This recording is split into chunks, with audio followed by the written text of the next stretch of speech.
Hello and welcome to Gaming is Therapy. Today I'm bringing you episode number 84 of our fantasy EFL football.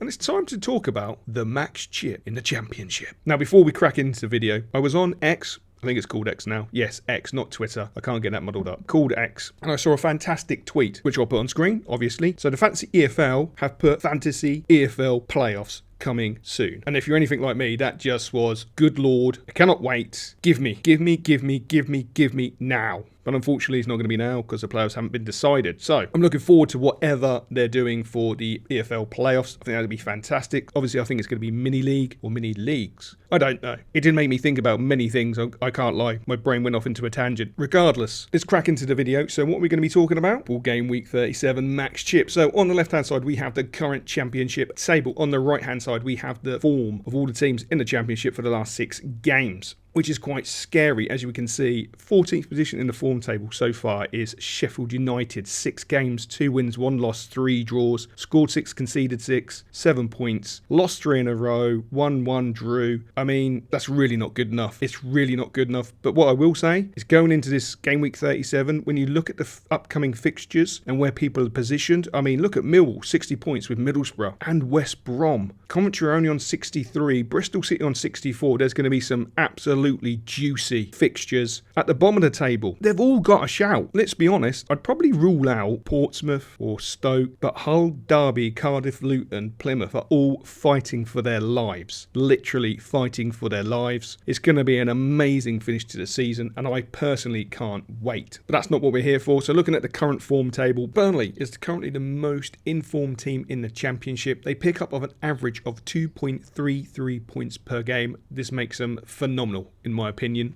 The biggest shock for me in the last few games, obviously the 0-0 draw with Derby. But in saying that, Derby is sitting in 21st. That is a massive point for Derby. Absolutely massive point for Derby. So I'm not surprised. Their consistency is just phenomenal. It's just outrageous. We'll move on to Leeds. Leeds are doing all right. They're doing all right. It's not exactly excellent. They're doing enough. They're sort of earning, I say sort of earning, they are earning 2 points per game. This also makes them one of the better performing teams in the division, obviously. Now, they did have a little bit of a stumble. I know a lot of Leeds fans were probably thinking, please do not bottle this. The 3 draws in a row against QPR, Swansea and Luton. I mean, the Luton one was a surprise, but again, Luton are fighting for their life. It really wasn't surprising, to be honest. And then they've backed it up with a decent win away to Middlesbrough and, of course, decent win at home to Preston North End. So that leads me on to Millwall. Millwall, interestingly, have won 9 their last 15, but they've lost 3 in their last 9. That's mental form. Again, they're averaging around 2 points. They're not averaging around. They are averaging 2 points per game on their current form, and they've got so much to play for. 60 points. That's the same points as Middlesbrough. That's the same points as West Brom. Coventry are only on 63. Bristol City are only on 64. With 4 games to go, Millwall have got a lot to play for. Massive couple of weeks coming up. Really, it's massive, and even more so for game week 37 in the fantasy football. It's absolutely massive. We'll move on to Norwich. Norwich...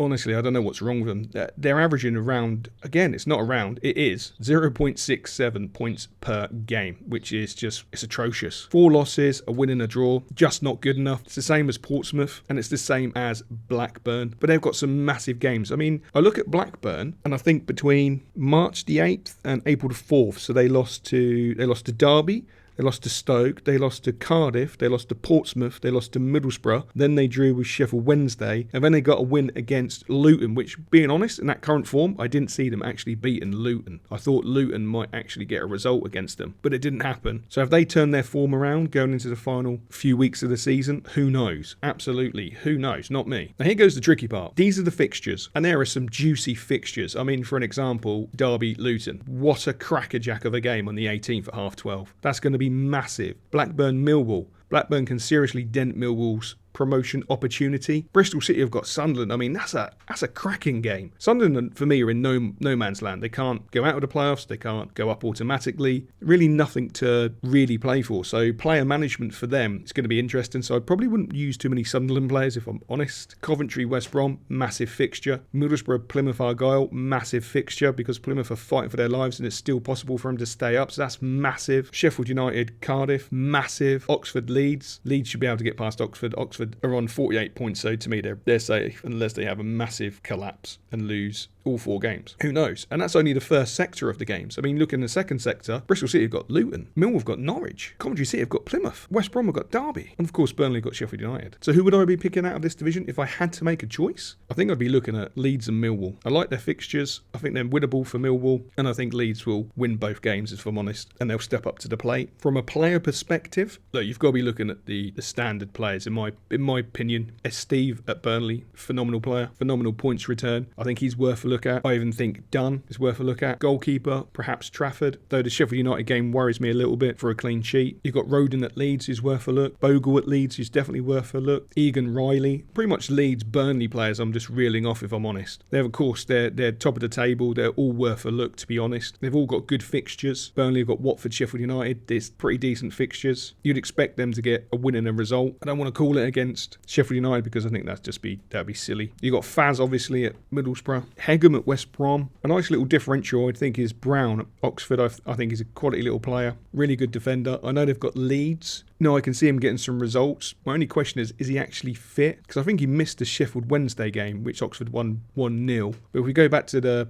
Sheffield United game? Again, Oxford actually won that 1-0. 15 clearances, 1 clean sheet, played 90 minutes. The Watford game, 11 clearances. So I think he could be an interesting differential if you're looking for a player like that. They're the routes I definitely would be going for players and clubs. I think clubs are a hard one to call because of the fixtures. I mean, the players are just as difficult to call. But yeah, I mean, I'm definitely having championship players in my game week 37 team. I don't think that will surprise anyone. I'm pretty much going to have a mix of Championship, League 1 and League 2 for sure. But that's where I would be looking at those sort of players, predominantly because I play 3 at the back in my fantasy football, that I name more defenders, probably more than the outfield players. I wouldn't pick any forwards from the Championship, if I'm honest. Now, there's a few midfielders. Rodoni at Coventry, obviously, is a crackerjack.